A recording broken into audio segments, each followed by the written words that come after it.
So it's a good series, and it's being kicked off with the cream of the crop. Dr. Ken Ford and I met a long time ago, and I must say, and I've told the class this, I know not a smarter guy, and I have had so much, not only fun, but intellectual stimulation being around this guy. I remember Ken Lukian, remember that? Sure do. Some great times with Dr. Ken Ford. Ken lives in Pensacola. He's the founder of the Florida Institute for Human and Machine Cognition.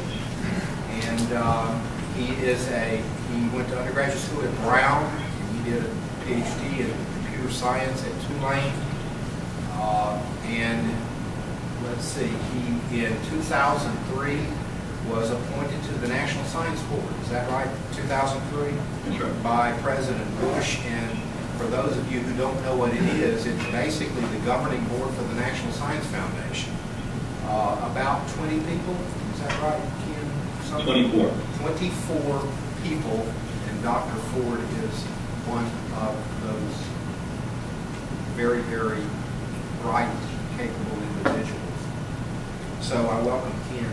Ken, how are you? Great, thank you.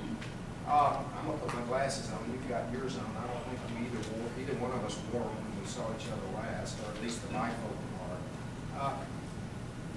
Dr. Ford, the bio sketch on the website of your institute states that you're interested in artificial intelligence, in cognitive science, in human-centered computing, and in entrepreneurship.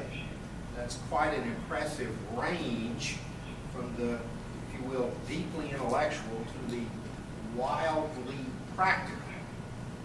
So let's begin with the former. What is artificial intelligence, and where is AI as a science? Well, artificial intelligence, as you know, is a discipline focused on the effort to build intelligent machines, to build machines that reason, in some cases similar to the ways that humans reason. And the key interesting issue right now in AI is, what does one mean by intelligence? So when I said that the goal for the field is to build intelligent machinery, it's important then to have some agreement about what that might be. And traditionally in our field, in AI, the definition has been linked to what humans do. So it's sort of a way full of hubris. We humans tend to define intelligence as that which we do. And increasingly that's coming under criticism. So the traditional view of AI was to build machines that reason similarly to humans. Is shifting now toward a perspective, you might call it amplified intelligence instead of artificial intelligence, where it's not necessary that the machine reason in any way like us, but rather perhaps they are even more useful when they're not at all like us, but rather extend our reasoning. Well, you know, there is some literature, some controversy in the AI community saying that the concepts such as those promoted by Minsky just didn't pan out. Do you agree with that? Well, much of the field has panned out beyond expectations and has sort of suffered from the result of being very successful. So many of the technologies in AI have moved into the mainstream and are no longer seen as AI technologies. But what it has not done well at, I believe, is this original goal. The original goal being to build a system that reasons indistinguishably from human.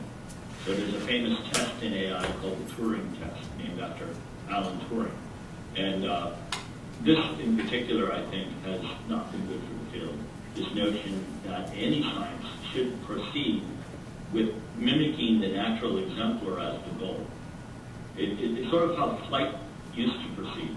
So for the first few thousand years of efforts toward artificial flight, people feathered up. You know, when they wanted to fly, the professor would probably call the graduate student over to the nearest cliff and strap some wings on and send them off the cliff. But he got he did get a doctorate out of it. Maybe, but now I did decide he was a bad student because he didn't fly far and strap a beak on the next student. My point is that mimicking nature is usually not the way forward in science, whether it's alchemy, whether it's flight, or whether it's AI. And where, if we made a wrong turn, where I think it is this notion of mimicking the natural exemplar, which is human. Rather, I think what we should have been doing is looking for laws of thought that explain analogously to aerodynamic laws. In other words, the same laws of flight govern the flight of birds and govern the flight of airplanes, but they don't fly at all similarly, and one's not mimicking the other one. Okay, well, let me add it